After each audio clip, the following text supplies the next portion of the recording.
first guest today had a passion for Minnesota history. Yeah, his name is Doug Oman. He is a photographer. He's been featured on the PBS special series called Landmarks.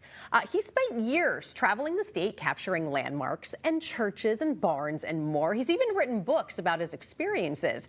And today, you can often find him speaking at libraries and senior centers. So Doug is here this morning with some stories from his treasure hunting in the book called Is It Possible? Possible to find this under the ground. And Doug, welcome back to the show. Good to see you. Thank you, guys. I appreciate you having me back on. How long have you been doing the metal detecting thing? Not long enough. I wish I would have started 40 years ago. Really? About 10 years. What got you into it? My love of history, but how I actually got into metal detecting was when I was invited by a friend of mine to go metal detecting one day. He got a metal detector for his birthday. So he calls me up and he said, Doug, do you want to go metal detecting? And at that time, I thought, I'd rather watch paint dry. I thought, this can't possibly even be fun. Boy, was I wrong. We went out to a place on the Rum River, and that day I got two things. A scrap piece of barbed wire about 1.5 feet long, and poison ivy. And I should have quit right there. Yeah, but you came back. But I didn't. I fell in love with this hobby, and that's all I love to do now. Do you have to have a really high-priced piece of equipment to be able to do this? You know, Chris, that's the beauty of this hobby. You don't have to invest a ton of money into it. The investment is time and passion. A couple $100, you can find a good detector that will find you really cool things. How deep does a detector go down into the ground? Megan, that's a great question. People ask me that all the time. It's really based on the size of the object in the ground. For example, a small dime, I might be able to reach it at 10 inches. A car door, I can reach at 20 inches. So it depends on the size of the item and then the type of soil, sand or clay. And in Minnesota, as you know, we have a variety of different soil types. Sand is my favorite. It's easy to dig and you get greater depth. And then if the soil is moist, after these rains we've had, this is the time to go out. Time to get out there, huh? Yes. Well, it sounds like metals are one of the things that you really enjoy. That's what it has to be. Okay. The metal detector won't detect glass, it won't detect plastic, but it will detect metal. Okay, so how many bottle tops have you gotten? Because I always feel way too many. Yeah, when people go out looking for something, they come back with a bag full of junk. Absolutely. 90% of what you find is trash. But the 10% is what keeps you coming back. And you wrote this book about the 10% that keeps you coming back. Well, the book is about 40 things, were my favorite 40 things at the time of the book that I found. And I wrote it about how that item possibly could have been lost. That's why the title is called Is It Possible? We don't know how things get lost. So the stories on how they got lost are my imagination on how they got lost. Oh, I love that. And they're very real. People read the stories and go, that's exactly how it got lost. Yeah. And it wasn't, but it's fun. What are we seeing on the screen here? That is one of my favorite finds. That is a U.S. box plate or an ammunition box plate from the Civil War. They would have worn it or had it on their ammunition bag. And in that ammunition bag, they would have had their ammunition bullets in that bag. And that was used as a weight to keep the lid or the flap down so when they were marching or riding their horses, the bullets didn't come jumping out of the bag. Do you remember where you found that? I do, exactly. Under a lilac bush in Rockford, Minnesota, along the Crow River. And it was really cool because I gave that to the Stork House, the historic house in Rockford, which is only about a block away from where I found it. History belongs where you find it. You shouldn't take it and move it across the country.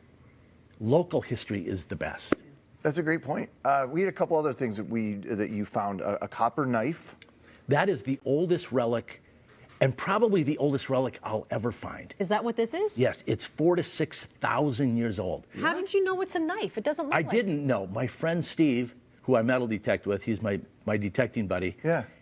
He saved it. I was about to throw it in the recycling trash. Yeah. And he said, wait a minute, Doug, don't throw that away.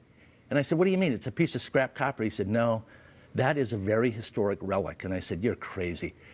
I contacted the state archaeologist, 4,000 to 6,000 years old. Oh my gosh.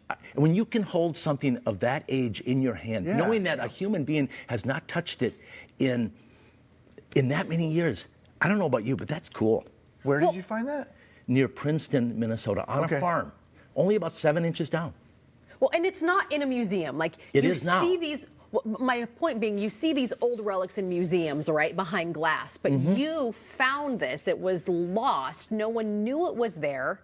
You found this and brought it back to life, so to speak. Absolutely. And Megan, what's really cool, I believe that if I hadn't found it, it would never be found. Yeah. I really believe that. Which is fair, because nobody's Who's going out to go looking on out this for it. farm Right. behind that barn Yeah. and do what I do? In that So exact it's spot.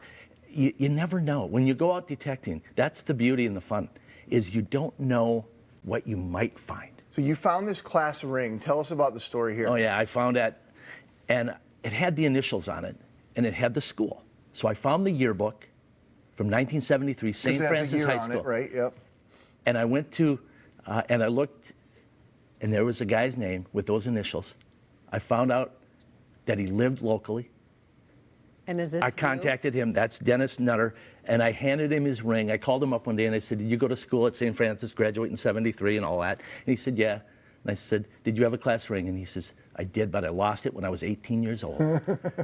And course when you I did. gave it to him, he literally cried that I found his ring Yeah. that he has lost that many years ago Where did you find it?